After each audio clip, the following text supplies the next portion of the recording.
These are some of the wildest meltdowns and freakouts on Family Guy, starting with the time Peter blew up on all his friends and put their lives in danger while on vacation in the episode Cabin Pressure. So at Peter's company picnic, the annual egg toss event has a 5-week cabin trip on the line. Peter, that place in Maine is amazing. It looks like a Stephen King book before anything bad happens. Yeah, what's that guy's deal with making Maine so scary? It's like he's trying to frighten us so he can have the whole beautiful state to himself. And wouldn't you know it, Peter and Lois win. Yes! The Griffins are going to Maine! Whoa, they won a cabin trip in an episode called Cabin Pressure? Didn't see that coming. When they realize just how big the cabin is, Peter suggests inviting their friends along so they too can experience his dream destination. Do you know what's up in Maine? Art's Trading Post. Ever since I was a kid, I wanted to go up there to see the trained bear show. They got bears riding bikes up there? Okay, now I'm convinced Stephen King is just trying to hog Maine from the rest of us. So it looks like everyone is ready for a nice, relaxing getaway. Look at all those big smiles. And Cleveland Jr., no wet feet on the hardwood floor. And like most combined family trips, tensions start to boil almost immediately. Someone either laid a giant turd or tried to flush a russet potato down the toilet. Nothing gets the feathers ruffled like having to deal with other people's poop all week. But no one wants to own up to it. We don't have much time. It was me, Peter. I clogged the toilet. that was you? He may not know it, but she's teed Peter up for the most common mission a husband can do for their wife. Taking responsibility for the farts and bowel movements a woman is too ashamed to admit to. I'm the one who clogged the toilet. Okay, so that's one stressful thing out of the way, but now Peter has to deal with Quagmire's over-eagerness and itinerary. Hey, why some of this stuff highlighted in green, but my bear show is in yellow? Because the bear show is priority yellow. So the one thing the guy who invited them all here wanted to do isn't even a priority? Nah, I support whatever crash out Peter's about to have. So after a stressful morning of biking, shopping, and grilling, Peter finally gets to check out his bear show. Sorry, we closed 20 minutes ago. What? Wait a minute, if you closed 20 minutes ago, why are you just flipping the sign now? For dramatic effect, Peter. Jeez, learn how to be on a TV show for a change. Besides, you can just come back tomorrow. Oh, we're actually closed permanently. After decades of very valid animal cruelty complaints, it was easier to shut down. So obviously Peter's mad, but hey, they're in the wilderness. There are plenty of bears to see and potentially get mauled by. I do not want to see a wild bear, Lois. I want to see a unicycle bear and a fez. Well, that's nothing a few tranquilizer darts can't fix. But Peter's ready to just start swinging, and everyone is going down with him. That means I get to tell everyone it was you who clogged the toilet. Anyone in the vicinity is susceptible to a lashing, like Cleveland and his family. Just a perfect family, aren't you? Newsflash, normal families fight and like spending time away from each other. And to save time, he just goes ahead and bunches all his neighbors together for one big roasting sesh. The only reason I still talk to any of you is because we live on the same street. And after this week, I am seriously considering a move. Honestly, I would have expected everyone to feel that way about Peter himself, but I guess it's good to know the feeling's mutual. Oh no! How will you distract yourself from the fact that you're gonna die alone without your precious itinerary? Not sure how that's related, but it looks like everyone might be dying together when Peter accidentally sets the cabin on fire. God, look at this place. If Preston finds out I torched his house, I'm screwed, you guys. Lois tries to defuse the situation, but when she hears her reusable shopping bags didn't make it, she has a crash out of her own. You son of a Peter Griffin! What have you done? I will never forgive you for this. That grocery addiction of hers really runs deep. They might need to wean her off of it and just get her to start using Instacart instead. But this isn't the only time groceries made Lois violent, as she once beat up Peter when he decided to do the shopping in Vestigial Peter. So Lois is trying to get Peter to hustle so they can make it to church, but gets annoyed by his choice of clothing. I'm getting tired of you wearing the same thing every day. Look, that shirt's got a hole in it. Hey, it's an iconic look. Could you imagine if Peter started wearing a blue shirt? Mass panic in the streets, economies tanking, world superpowers crumbling. Though I guess he could just own more than one white shirt. You're going to the mall to go clothes shopping. Well, you're coming with me. Last time I tried shopping without you, it was a disaster. So yeah, if you ever wanted a visual representation of how much groceries mean to Lois, here you go. I got groceries. You what? Yeah, I was driving past there and we were out of some stuff, so I... Fish need to swim, birds need to fly, and Lois needs to be the one who buys groceries. Without them, her life has no purpose. I've got one thing in this lifetime. One thing! Hopefully word spreads around quickly before more blood is unnecessarily spilled. Chris, run! You were right! She didn't appreciate it! Oh, crap! Maybe they need to find Lois another hobby. One that doesn't send her into a blind rage when someone else does it. But addiction probably wasn't the best choice, as a tweaked out Lois got so crazy that she actually almost drowned Stewie in the toilet in prescription heroin. So Lois is realizing that with the kids getting older, she has less and less to do during the day. This big boy has his first whole day of preschool today. Oh my god, is it September already? We have Green Day to let us know when September ends, Earth, Wind, and Fire to remind us about the 21st night of September, but who's gonna remind us of when September starts? I guess I can watch The Office for so long that Netflix has to ask if I'm still alive. Unfortunately, Lois's plan to slowly rot away on the couch is interrupted by an overzealous Brian hearing a knock at the door. Is that the delivery guy? Ooh, I hate him, I hate him, I hate him! Stealing Peter's bit now, huh? Isn't trying to steal his wife enough? That arm looks broken. We'll have to get you some painkillers. Which means it's time for Brian to spend his days straight zooted. Oh yeah. How does it feel? Oh yeah. This oh yeah thing seems kinda interesting. So Lois goes ahead and helps herself to some of Brian's meds and instantly feels it. Where am I? You're on my head, Lois. Chris Daughtry? I guess there's scarier things to hallucinate than a giant one-hit wonder from the 2000s. They don't tell you this stuff in Dare. Well, it's 3:50. That's basically 4. I mean, in some cultures, it's polite to do things 10 minutes early. Oh yeah? Are there a lot of cultural traditions about abusing your dog's medication? But before she can get to it, Brian slurps up his last pill. Brian, was that the last pill? Yes. But that's fine, because my arm's all better. How rude of him. Did he not consider a tweaked out housewife could have put that pill to great use? So if she can't get more pills from a doctor, what's the next best source? High school students, of course. What I'm saying is, I'm Lucy. Where's the sky with diamonds? Lois, they're Gen Z. There's a very high chance they have no clue about what you're referencing. Hey, Daddy-O's. They don't have drugs. Later, alligators. So Lois is forced to scrounge around the house looking for a stray pill anywhere she can find it. All right, let's see. Here it is. That could be a Tylenol, melatonin, or even one of those pills that turns into an animal in water, but she wouldn't care. Yet she completely whiffs tossing that pill into her mouth. Oh my god, that's the last pill. If only there was someone around with small enough hands and a young psyche to scar from all this. Oh, Stewie. You know how you missed your last swim lesson? Sure, I mean, a toilet is kinda similar to a pool. Less water, but still the same amount of potential for a child to drown. Ah, damn you!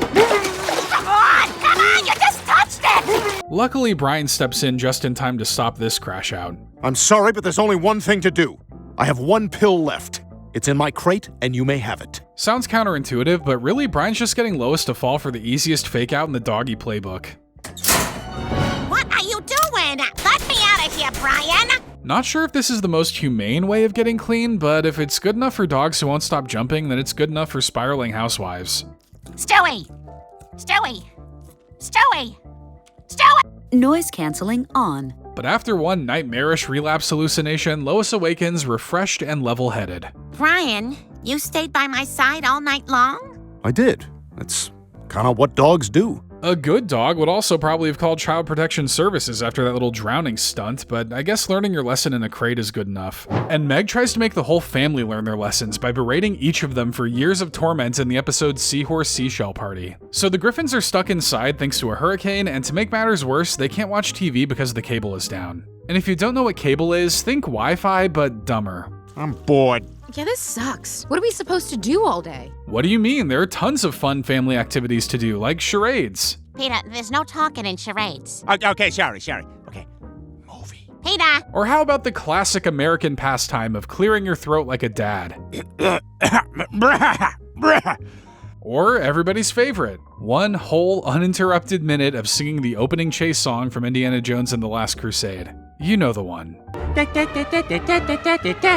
I wasn't lying about the uninterrupted minute part either. He keeps going until someone is brave enough to break his concentration. Damn it, Meg, will you stop that? That is so annoying. Oh, that was annoying? Maybe it's just the storm, or maybe Meg's been hankering for some blood, but she's about to go in on her family. Shut up, Meg! No! You shut up, Chris! I am sick of all you guys ganging up on me. Well, looks like Chris has volunteered himself for the firing squad first. What if I started calling you a fat, zitty loser who has no friends and smells like an old woman who has birds for pets? Dang, and Chris by comparison is probably the nicest to Meg out of the three. Lois tries to shut this rant down, but Meg is just getting started. Hey, I got an idea, Mom. How about we talk about Chris's mother, huh?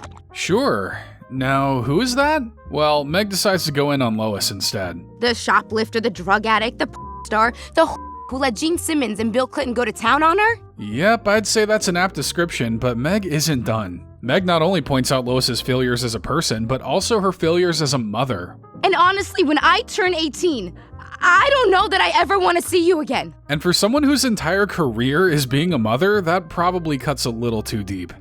I'm so disgusted with my behavior, and I'm so sorry, Meg. Yeah, you... Thanks for tuning in, Stewie, but I think there's still someone who needs to be raked through the coals. I didn't think I had a dog in this fight, but my money's on Harry Potter over there. Oh, you think that's funny, fat ass? Yeah, not his best work. Look, if you're gonna aim for the rabid bear, you better shoot to kill. If someone in the outside world could see the way you treat me, you would be in jail. Not just that, he'd probably get every kind of death penalty imaginable. Meg tears him down, making sure he knows he's failed as a husband, a father, and as a human being. Take a good look at yourself, Peter Griffin. You're a waste of a man. Well, negativity must be contagious because everyone is infected and wants to throw down. Well, I don't like your cooking. Well, I don't like having to literally empty the farts out of your pockets whenever I do your laundry. Well, hopefully they can all take these constructive criticisms and use them to better themselves. You shut up, all of yous! I didn't ask to be in this family! Yeah, of course not. Meg comes out as the victor in this battle, but she quickly realizes that her role as the punching bag of the family may have to continue in order for the unit to function. Do you think it's possible that this family can't survive without some sort of lightning rod to absorb all the dysfunction? I would say a family like that doesn't deserve to survive, but I guess you need a family to call it Family Guy. Otherwise, it would just be Meg Guy. You guys, I have something to say. You're right. It's all my fault. Surely the family will realize that there's some truth to what she said and apologize to her as well. Meg, how could you put us all through that? I'm sorry, you guys. You're a... But they all share hugs, so I guess it's fine. But what wasn't fine was the holidays getting ruined, which made Lois turn into a destructive monster hell-bent on killing Christmas and a very special Family Guy freaking Christmas. So it's Christmas in Quahog and everyone's trying to get into the Christmas spirit. Some more aggressively than others. Hey, I'm on vacation! Happy birthday, Jesus! Careful, Peter. Jesus isn't supposed to die until he's a little bit older. You can't rush these things. But Lois is working overtime to make sure everyone's getting as holly and jolly as they possibly can. Peter, tomorrow's Christmas Eve and you still haven't gotten us a tree. Ask and you shall receive. Hopefully Cleveland doesn't mind losing his one lone pine tree. Here's a tree. Merry Christmas to all, and to all shut the hell up. Despite fulfilling the one chore he had to do this whole season, Lois still has a little more to ask of him. Jeez, hasn't the man done enough by doing nothing? Just one more thing. Lois? I need you to take the presents out of the trunk. The most important piece of any Christmas, and don't let those bleeding hearts tell you any different. Consumerism, baby! I dropped them all off at Toys for Toddlers last night. All. Peter, only one gift was for charity. Whoops. Do you think the no takesies backsies rule applies to donations? Luckily, Lois can see the good and kindness that came out of Peter's utter stupidity. Though she may just be convincing herself of that so she doesn't kill him right there on the spot. Well, I am a little irritated that I have to do all the shopping again, but at least some good came out of it. And it's that kind of hopelessly finding the silver lining that's kept this marriage going for as long as it has. But now they must brave them all on Christmas Eve, and Lois needs all the help she can to refrain from losing it. Peter, I just want this family to have a perfect Christmas, and I need a little help, okay? I'm surprised that grip on his shoulder didn't draw blood. But while they're gone, Brian is tasked with watching the turkey. But you don't need a mishap with the bird to burn the whole place upside down. Damn it, Peter! Ha, get pranked, Brian. I bet you feel so silly right now. And when the Griffins return home, they find their turkey charred, their Christmas tree singed, and most depressing of all, their TV smashed. What the hell did you do? Me? Who the hell buys a novelty fire extinguisher? Someone willing to put their family's lives at risk for the sake of a gag, aka a comedy genius. But Lois isn't ready to give up on the holiday just yet. Let's lose the bad tidings, clean up this mess, and find that holiday cheer. Yeah, all right. Yeah. We're out of paper towels. Never mind, screw this holiday. Somehow that was the last straw for Lois. You think all this goodwill just falls from the freaking sky? Well, it doesn't! It falls out of my holly jolly butt! So Lois goes full on ape mode, ready to deliver a season's beating and crack the nuts of anyone who gets in her way. Merry Christmas. Easy, lady. You want some of this? I'd be careful talking smack, Frosty. Lois has a way of keeping you from coming back on Christmas Day.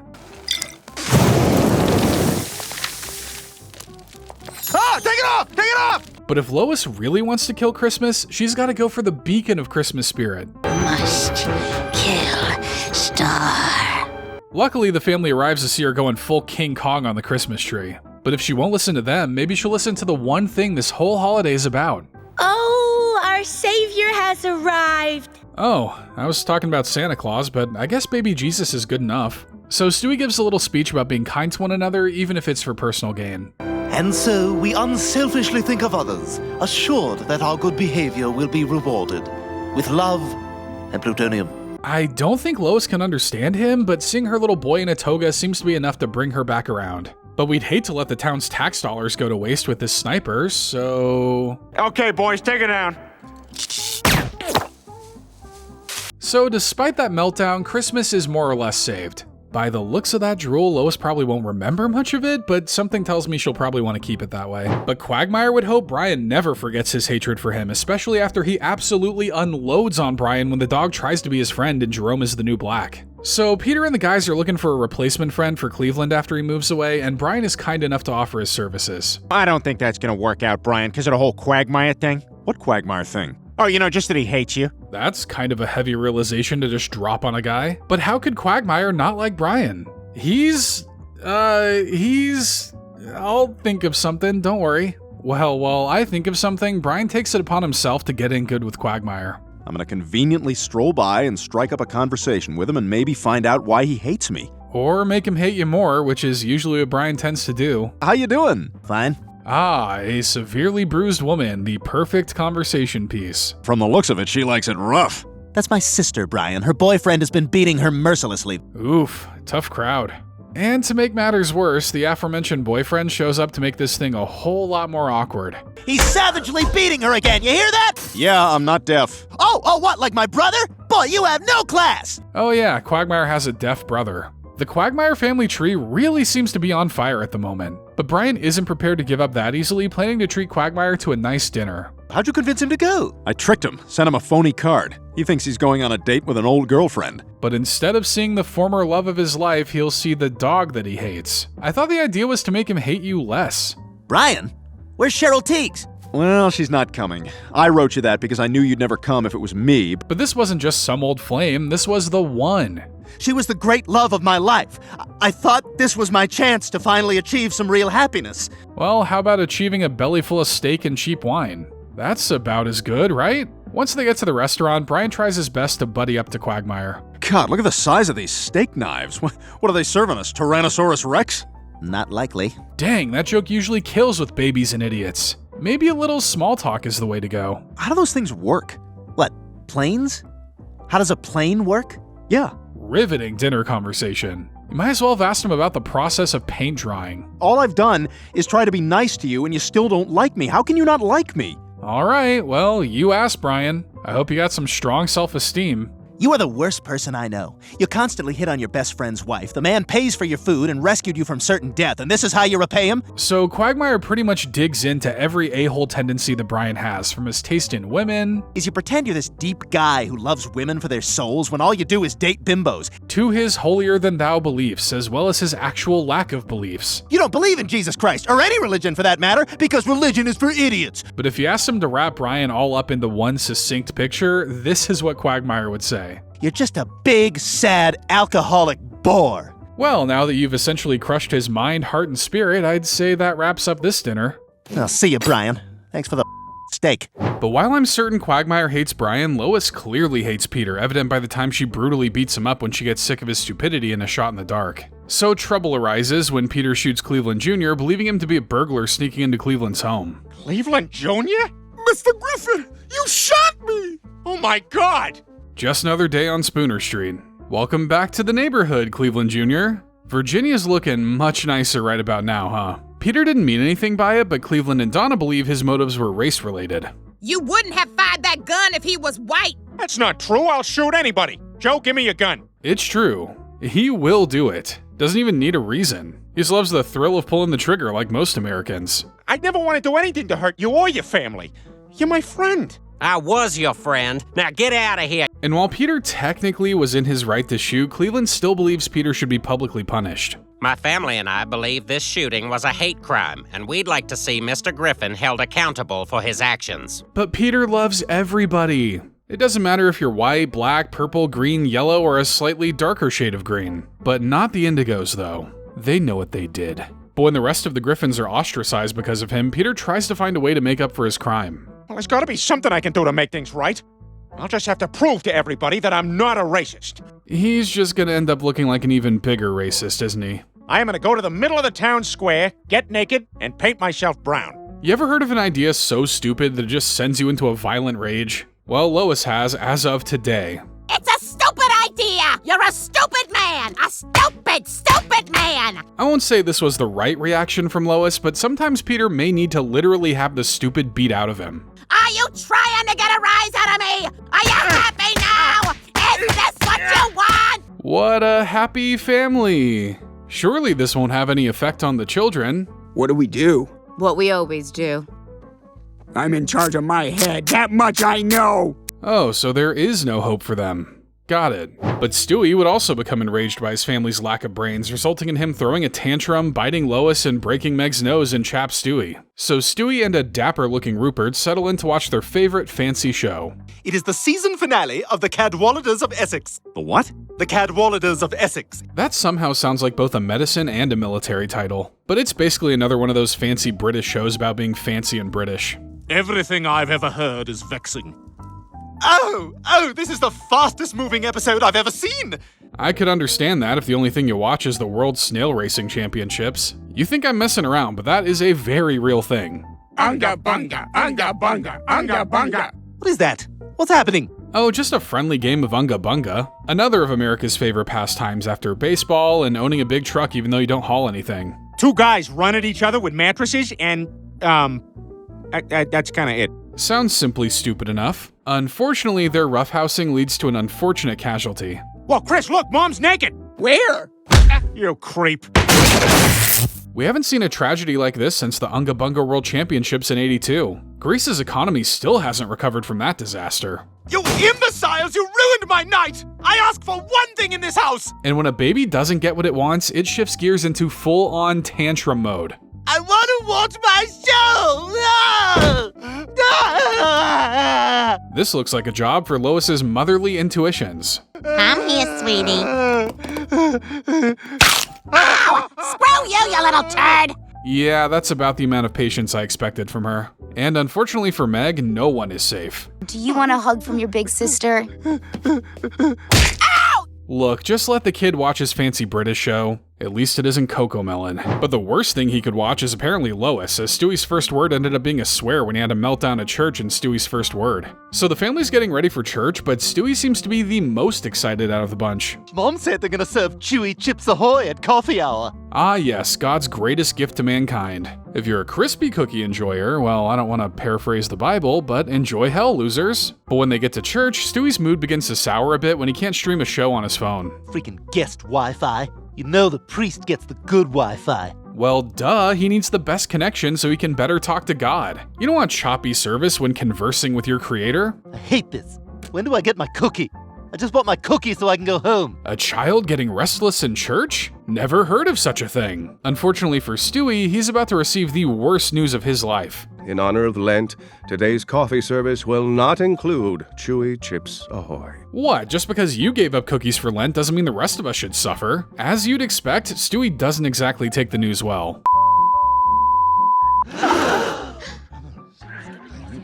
To be fair, we were all thinking the same thing. I can't believe Stewie finally said his first word and it ends up being that. If I were a parent, I'd honestly be more concerned with the fact that my baby has a British accent. Like, where'd he pick that up from? Is it genetic? Is Lois 1/15th British? So Lois tries to figure out where Stewie even heard that word, analyzing the shows he watches first. The only show he watches is Caillou. Well, then that little French-Canadian weirdo is the potty mouth. Caillou is guilty of a lot of crimes against humanity, but swearing isn't one of them. so she starts to think he learned it from someone in the family. I'm gonna set a trap and lure the swearer into revealing himself. Good luck, that can honestly be anyone in this house. That place is like a football game and a Navy ship rolled into one. Lois thinks Peter is the culprit, so she waxes the stairs to pull a swear out of him. Oh my!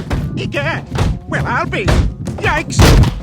I guess falling down the stairs a bunch in that other episode squeezed all the swears it could out of Peter. But it isn't until Lois gets turned away from the grocery store because of Stewie's reputation that she realizes the swearer was calling from inside the house. It's burning my eyes! Impeccable delivery, by the way. At least Stewie's learning from the best. And Stewie would take that potty mouth to the tennis court when he blew up on a referee during a tennis tournament in an app a day. So it looks like Stewie's picked up a new fancy hobby. Since when do you belong to a racket club? You know, I do have a life outside this house. I wouldn't be surprised if he had a whole family and friends that Brian doesn't know about. Just don't tell Rupert. He'll be crushed. Brian even quickly clues into the wonders of the racket club. Okay, so this place has hot women, morning booze, and free vomit? Well, maybe I'll join you. You don't play tennis? Yeah, but he loves tennis balls. Surely chewing on enough of those can give you some semblance of tennis skills. There's a doubles tournament coming up and I could really use a partner. Hopefully Brian understands you're supposed to hit the ball when it comes to you rather than catch it in your mouth. So Stewie starts practicing the most important skill of any tennis player, the grunt. Very good, Stewie. You grunt like a Hungarian lesbian. Well, it's definitely better than Steve Smith's tennis grunts. But where's that so-called partner of Stewie's? We're supposed to be practicing for the tournament. Stewie, relax. I promise we'll practice, but we just ordered bisque. I see Brian's already started the regular tennis player diet. Hard liquor and creamy soups. God help whoever has to clean the bathroom at this club. I'm glad we're finally getting some practice in. Yeah, nothing like running around after eating a seafood tower. But as they start to practice, Stewie learns Brian isn't as familiar with the game as he thought. You've never played tennis, have you? Not once. Damn it, Brian! I entered us in that tournament because you said you could play! Yeah, but I think he was banking on the fake it till you make it routine. Except the make it he was trying to get was probably just the 10 a.m. booze. But with enough practice, Brian actually starts to hone his skills. My word, Brian, you're really improving. We might actually win this thing. I hate to be that guy, but don't dogs only sweat from their noses and paws? I was really expecting more authenticity from the show about a genius baby and a talking dog. So the day of the tournament finally arrives, and Stewie and Brian just have one more set to win to take home the gold. Out! What? Your ball was long. Are you me? I don't even think Stewie's been drinking here, but he sure does find the temper of an upper-class middle-aged alcoholic. I will drop you to your knees and shove my racket so far down your throat you'll be my grip for a week! Brian and Stewie get a warning, but the baby's already gassed up. Might as well bring us home, Stewie. I'm warning you! I'm gonna go to your house and your wife! And just like that, Stewie's tennis career comes to an end. But hey, if he has all this pent-up rage, maybe he should take up hockey, the only sport where you can stop the whole game to beat the crap out of someone else. But Lois's pent-up rage would cause her to spiral out and do anything she could to sabotage a woman's life after she gave her a poor review on Airbnb in a bottle episode. So Lois decides to rent a house up in Nantucket for a 4th of July getaway. There was a cancellation, so I swooped right in and scooped it up. The Pelican strikes again. You know how you can immediately tell when someone has a nickname they gave themselves? This is probably one of those cases. So they arrive at the house and are immediately blown away by it. Well, mostly Lois. But first, coffee. Yeah, that first. If you threw a minion on there, that crap would hit like catnip for middle-aged moms. And the trip proves to be the perfect cover to make them appear like a normal family. You know, it's this house. Sometimes all a family needs is a change of scenery to strengthen their bond. Careful there, Lois. You're coming very close to making family van life sound like a good idea. You know what? We had such a great time, I'm just gonna book another visit to that house. But she finds that kinda difficult considering the owner of the house gave them a 0-star review. She said we stole something. I'm banned from Airbnb? So Lois questions the host about what exactly was stolen. Honestly, with Lois's klepto past, this could just have been a precaution. A bottle of shampoo? You mean the bottle of shampoo you thought would change your life because it made you smell like a different person? But come on, 0 stars for one little bottle of shampoo? Yo, that's borderline huge, Mom. No kidding. You could concuss a man with that thing. But at least his hair would smell like fresh peaches. And not long after, Lois's label as a thief begins to spread through town. They're my grandmother's knives, so I'm gonna need you to sign out which one you use. I'd say that was an overreaction if it was anyone but Lois. First it's the shampoo, next it's the knives, and then it's your kidneys. Okay, I gotta fix this. I am bringing that shampoo back to Nantucket. It's the only way. Kind of feels like something the mail could handle, but sure, drive all the way up there to show him how much you care. So Lois meets with the host, Dottie, hoping to iron things out. I feel terrible, so I wanted to return it to you personally. How do you even sneak something that big out of a house? You probably could have stolen a whole window and Dottie would have noticed the shampoo was gone first. I was thinking maybe you could change your review. Oh. I'm sorry, no, I can't do that. You think just because you admitted to your crime after you were caught, that makes things all peachy keen? You're lucky she doesn't put you on the National Shampoo Thief Registry. You win, Dottie. You got your shampoo back, and you officially got me canceled. Does being canceled mean being held accountable for your actions? Then yeah, you got mega canceled. But why should Dottie win? Oh, because she was completely in the right and justified in her actions? Hell no! No, I can't let her win. So, going full psycho mode, Lois decides to stay in Nantucket and spy on Dottie to find a way to exploit her weaknesses. Oh, DoorDash, that's it? So Lois becomes a driver and drives around for days? Weeks? I don't even know if Lois knows since she's so blinded by vengeance. But after enough time, she gets the opportunity to deliver to Dottie. Lois? What are you doing here? I brought you dinner. Which means now the review is on the other foot. Look, that made sense to me and I'm sticking to it. Wouldn't it be a shame if one of only 2 DoorDash drivers on the island gave you a poor review? Have you seen her house? She'd rather die than go out to get her own food. So Lois persuades her to change her Airbnb review. Would. Host. Again. But the damage has been done. Lois's psycho side has fully come out, though maybe it's always been out? I did steal that shampoo. You did? You're damn right I did. But why? Jealousy? Power? The chance to never have to step foot in a Bath and Body Works again? Really, I should be thanking you for reminding me of who I am.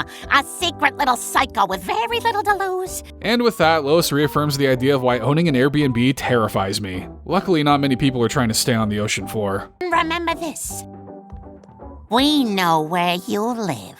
And you should remember that leaving a like is one of the easiest ways to help support the channel if you enjoyed what you saw here today. If you did, don't forget to hit the subscribe button as well so you don't miss out on any new Family Guy videos.